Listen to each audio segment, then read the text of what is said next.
क्या गाइस आपके मेल पर इंटीमेशन 143.1 आ गई है और आपको पता नहीं है ये है क्या? तो आज इस वीडियो में मैं आपको बताने वाला हूँ इंटीमेशन 143.1 है क्या और इसको हम कैसे चेक करते हैं, क्योंकि इसको चेक करना बहुत ज़रूरी है, क्योंकि इससे हमें पता चलता है कि हमारा रिफंड है या नहीं है, या हमारी कोई डिमांड तो नहीं है, या हमारा कोई डिफेक्टिव नोटिस तो नहीं है, ठीक है, या हमारा टीडीएस मिसमैच तो नहीं है। तो काफ़ी सारी चीज़ें हमें पता चलती हैं इंटीमेशन 143.1 में। तो गाइस ये वीडियो बहुत ज़्यादा इंपॉर्टेंट होने वाली है, बने रही इस वीडियो के साथ। तो यदि अभी तक आपने मेरा यूट्यूब चैनल सब्सक्राइब नहीं किया है तो कर लीजिए ऐसी बेनिफिशियल वीडियोस के लिए। तो गाइस यदि आप हमारे एक्सपर्ट से आईटीआर फाइलिंग से रिलेटेड आप वर्क कराना चाहते हैं तो दिए हुए व्हाट्सअप नंबर पर कॉन्टैक्ट कर सकते हैं। तो गाइस चलते हैं वीडियो को स्टार्ट करते हैं। तो जैसे कि आप स्क्रीन पर देख रहे हैं ये है इंटीमेशन 143.1। तो अब देखिए यहाँ पर लिखा हुआ है रिटर्न डिटेल्स। अब यहाँ पर है टैक्सेशन ऑप्शन, ठीक है। तो इसमें हमारी जो आईटीआर फाइलिंग हुई है वो न्यू रिजीम में हुई है या ओल्ड रिजीम में हुई है, ये इसमें दिया हुआ है। अब है इनकम डिटेल्स, टोटल इनकम कितनी है। अब यहाँ पर लिखा हुआ है as provided by taxpayer, यानी कि आपने जो आईटीआर फाइलिंग की होगी वो डिटेल आपने प्रोवाइड कराई है, ठीक है, ये वाली। और ये है एज कंप्यूटेड अंडर सेक्शन 143.1, ये वाली जो डिटेल्स है ये इनकम टैक्स की तरफ से है, जो कंप्यूट की है इनकम टैक्स डिपार्टमेंट ने या इनकम टैक्स साइट से। तो ये डिटेल आपकी है और ये डिटेल इनकम टैक्स डिपार्टमेंट की है, ठीक है। अब यहाँ पे इनकम डिटेल्स, जैसे कि हमारी इनकम है 17,71,730 रुपये, ठीक है। तो ये हमारी तरफ से डिटेल हमने फिल की है और यही सेम है जो कि इनकम टैक्स डिपार्टमेंट ने एक्सेप्ट की है। अब टैक्स डिटेल्स की बात करें तो यहाँ पर देखिए टैक्स लायबिलिटी आफ्टर रिलीफ, यानी कि टैक्स की जो लायबिलिटी बनी है हमारे अकॉर्डिंग, ये हमारे अकॉर्डिंग बनी है 1,56,145 की। और इनकम टैक्स डिपार्टमेंट ने जो इसको चेक किया है और जो लायबिलिटी बनाई है वो है 1,56,146, यानी कि मैच है, पूरी मैच है। हो सकता है कि आपके केस में ये डिफरेंस हो, ठीक है, ऐसा जरूरी नहीं है कि मैच ही हो।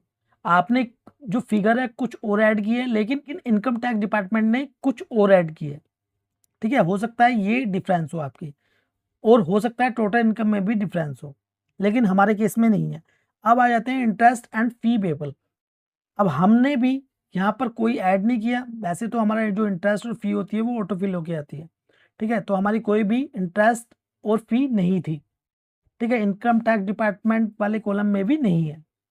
अब प्रीपेड टैक्सेस की बात करें, जैसे कि इसमें टोटल टैक्स पेड, यानी कि एडवांस टैक्स हो गया, टीडीएस हो गया, टीसीएस हो गया, सेल्फ असेसमेंट टैक्स हो गया, तो टोटल था हमारा 2,07,567 रुपये, ठीक है, हमारी तरफ से जो आईटीआर फाइलिंग में फिल किया गया था।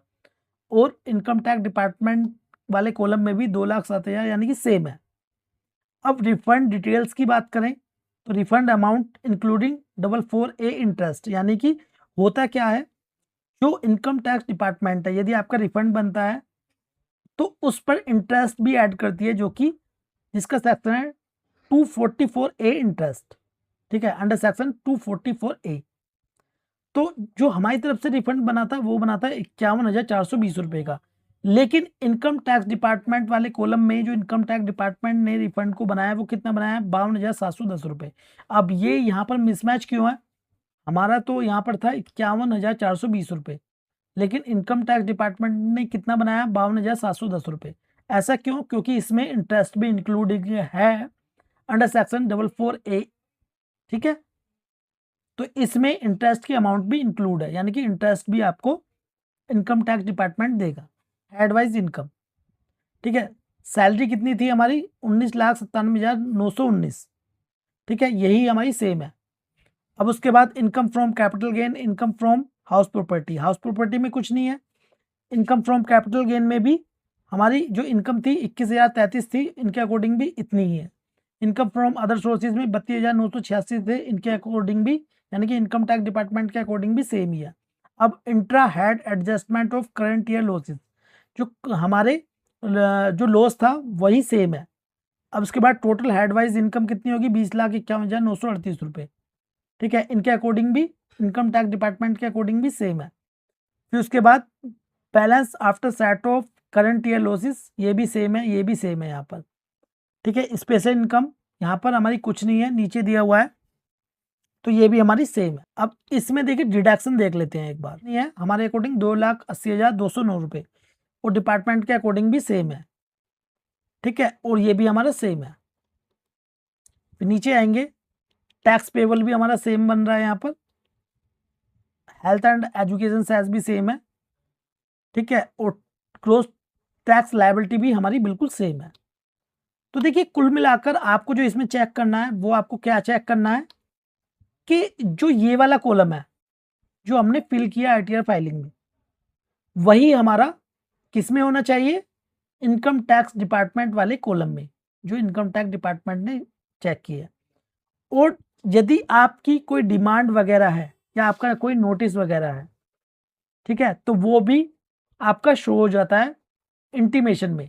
जैसे कि हमारी रिफंड बन रहा था तो रिफंड हमारा शो हो गया, और यदि हमारी कोई डिमांड होती तो डिमांड भी हमारी यहाँ पर शो हो जाती। जैसे कि आप देख सकते हैं यू हैव ए रिफंड, यहाँ पर रिफंड आ गया, अमाउंट कितना 52,710 रुपये, जो कि हमने चेक किया था।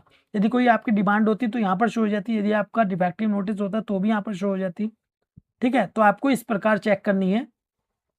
और यदि मान लीजिए आपका कोई डिफेक्टिव का नोटिस आता है तो डिफेक्टिव के नोटिस के लिए उसमें आपकी जो इनकम है वो मिसमैच होगी, ठीक है। तो यदि आप आईटीआर फाइलिंग से रिलेटेड, मान लीजिए आपको अपनी आईटीआर रिवाइज करानी है या डिफेक्टिव का जो नोटिस है उसका रिप्लाई फाइल कराना है, ठीक है, तो आप हमारे एक्सपर्ट से करा सकते हैं दिए हुए व्हाट्सएप नंबर पर कॉन्टैक्ट करके। तो गाइस ऐसे ही आपको चेक करनी है। तो ये वीडियो आपको कैसी लगी प्लीज़ कमेंट बॉक्स में जो बताएं। वीडियो आपको चलिए प्लीज़ लाइक कर दें, उस वीडियो को शेयर करें अपने फ्रेंड्स के साथ। वीडियो देखने के लिए धन्यवाद।